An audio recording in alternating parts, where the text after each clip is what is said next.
Hello, happy Monday. Good morning to Miss Meadows, Miss Walter, Miss Brennan's class. I am so excited to be doing your reading work with you today. The great news about today is listen, you do not need to get anything for this lesson other than your iPad, which I'm assuming you have if you're watching this, and your headphones to listen to this. You do not need a My Book right now. You do not need a pencil right now. All you're going to do is sit back and listen. So we're going to start today first with our anchor chart. And what we're going to be talking about today is setting. Can you say setting? Good job, setting. Now, a setting in our story is the where, which you'll see right here, and the when of our story. So the where is where does the story happen? So does the story happen on Earth? Could happen on Earth. Maybe it doesn't happen on Earth. This is a rocket ship, which makes me think, where do you think the story is taking place if it's in a rocket ship? If you said space, I think so too. Maybe your story's taking place in space, or maybe a house, or maybe in the forest, or maybe it's a fairy tale, it's in a castle, or maybe it's on a train. But a story, the setting of a story isn't just the where, it's also the when. When does the story take place? So we have a clock right here because that could mean when, like the time that it happens. A moon, maybe the story takes place at nighttime, or the sun, maybe it takes place in the daytime, or let's see, history book, maybe back in time it took place. Month, what month of the year does it take place? And then what season? I see winter, spring, fall, and summer. So you're going to ask yourself, why is the setting important to the story? Because we could learn a lot of things from the setting of the story. We could learn if the characters are cold, if it's in the winter. We could learn if it takes place in a different time period, maybe back in history, if there are different inventions that they were using. There's a lot we can learn about our story, but today our story that we're going to read together is called Maybe Something Beautiful: How Art Transformed a Neighborhood. The authors of our story, or the people who write the story, is F. Isabel Campoy and Teresa Howell.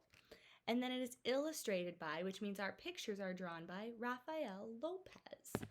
So as we're reading this story, you're going to do an activity at the end of this story where you are going to draw a picture of the setting at the beginning of the story and the setting at the end of the story. So really pay attention to what is the setting in this story, where and when does it take place, and how does that setting maybe change during this story.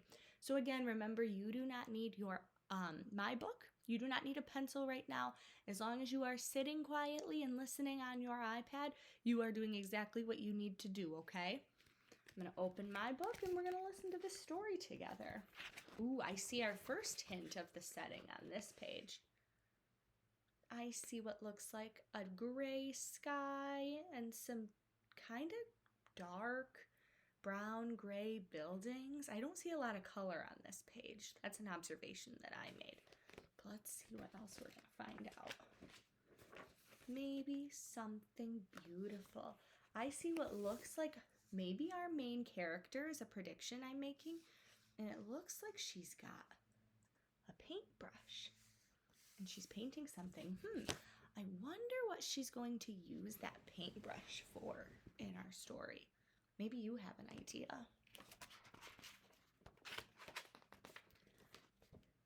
In the heart of a gray city, there lived a girl who loved to doodle, draw, color, and paint.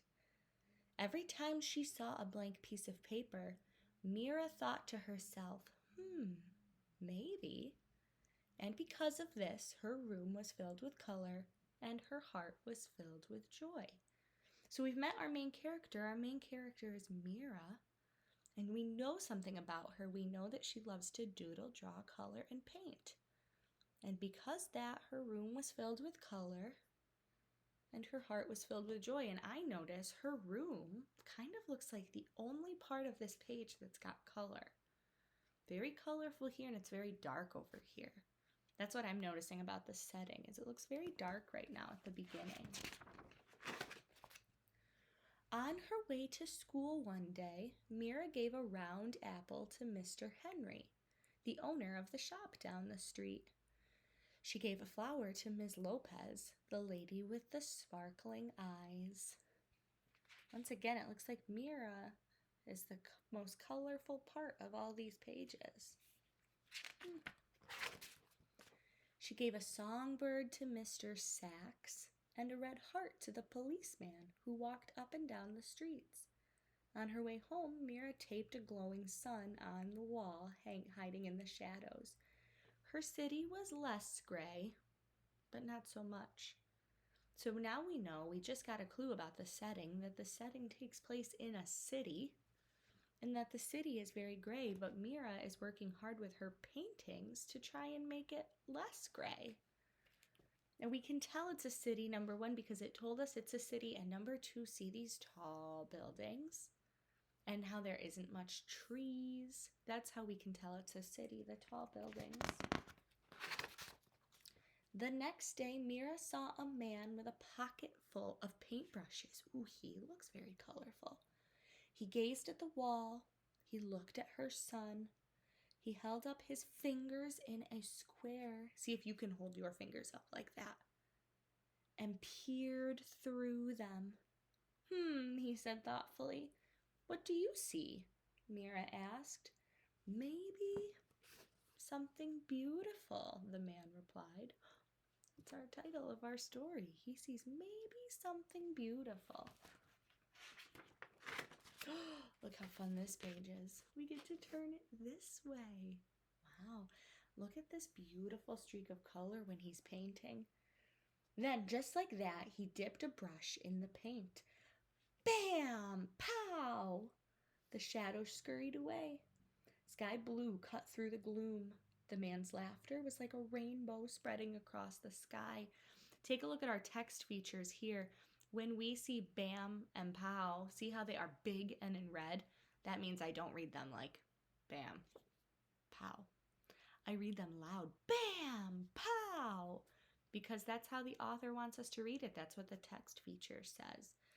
Look at him, this painter too. He is trying to help Mira to make this city much more colorful.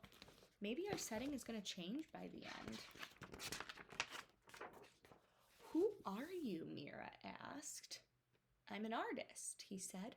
A muralist. I paint on walls. I'm an artist too, she told him. He handed Mira a brush. Then come on. I see more text features here. It's all in capital letters and it's bigger than the other words. So he says, then come on. Mira dipped it in the loudest color she saw. Yowee! The wall lit up like sunshine. Here it says the loudest color she saw. Now we know that colors don't make noise. So when we say the loudest color and we're talking about paint or a color, she means like the brightest color or the most bold color, because we know that it's silly. Paint doesn't actually make noise. It just means she dipped it in the most bright or bold color she could find, which I think this is very bright and bold. And she's right, the wall lit up like sunshine. It's the color of a beautiful sunset. As the man drew pictures on the bricks, Mira added color, punch, and pizzazz. Soon, Mr. Sachs joined in. Then came others. Everyone painted to the rhythm. Salsa, merengue, and bebop. Everyone is painting these murals now, painting on walls. Even Mira's mama painted and danced the cha-cha-cha. The whole neighborhood became a giant block party until the policeman walked up. Excuse me, he said. The music stopped. Mira put her brush down. They were surely in trouble.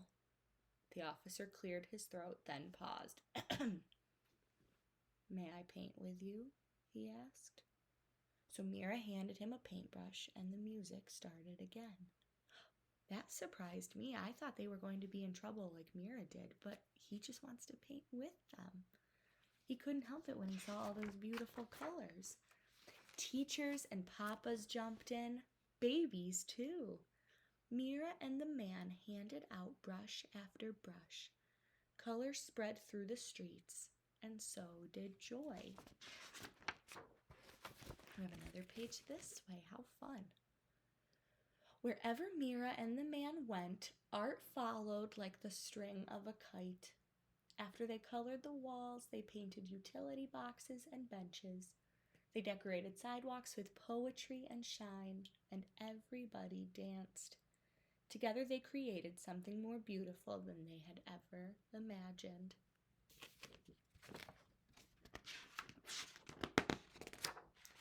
When their clothes were splattered with a million colors, everyone sat down to rest, except the muralist. His eyes sparkled. You, my friends, are all artists, he told them. The world is your canvas. He smiled wide, then pulled everything together in big, sweeping motions. His paintbrush was like a magic wand. When he was finished, Mira added one more bird way up in the sky. Maybe, she thought. Just maybe. And that's the end of our story. Maybe something beautiful. So what I would like you to do next is I would like you to keep that thought about setting in your head and where the story takes place. And I would like you to get a blank piece of paper, and this might be different if you're a Miss Brennan or a Miss Walter friend, so check with them. But I would like you to get a blank piece of paper if you are a Miss Meadows friend, and I would like you to get your crayon box, and on one side of the paper, I want you to think, what did the setting look like at the beginning of the story? And do your best to draw it. Think, was it colorful or was it gray? And by the end of the story, I want you to flip the paper over when you're done with that drawing and think, by the end of the story, what did the setting look like at the end? Was it colorful or was it gray? And if you need to go back and look in this book, you can rewind the video and you can find the page that maybe you want to draw some inspiration from. And you can pause it and you can use that to help with your picture. But I want one side of the paper to have what the setting looked like at the beginning of the story. Flip your paper over and then draw what the setting looked like at the end of the story and think about, how did it change? Did it start one way and end up another way? And think, what made it change if it did change? Thank you so much for listening to our story today. I am so glad that I was able to read to you. If you have any questions, feel free to ask your specific teacher, but I am so excited for this chance to read to you, and I will see you tomorrow for another story. Have a great rest of your day.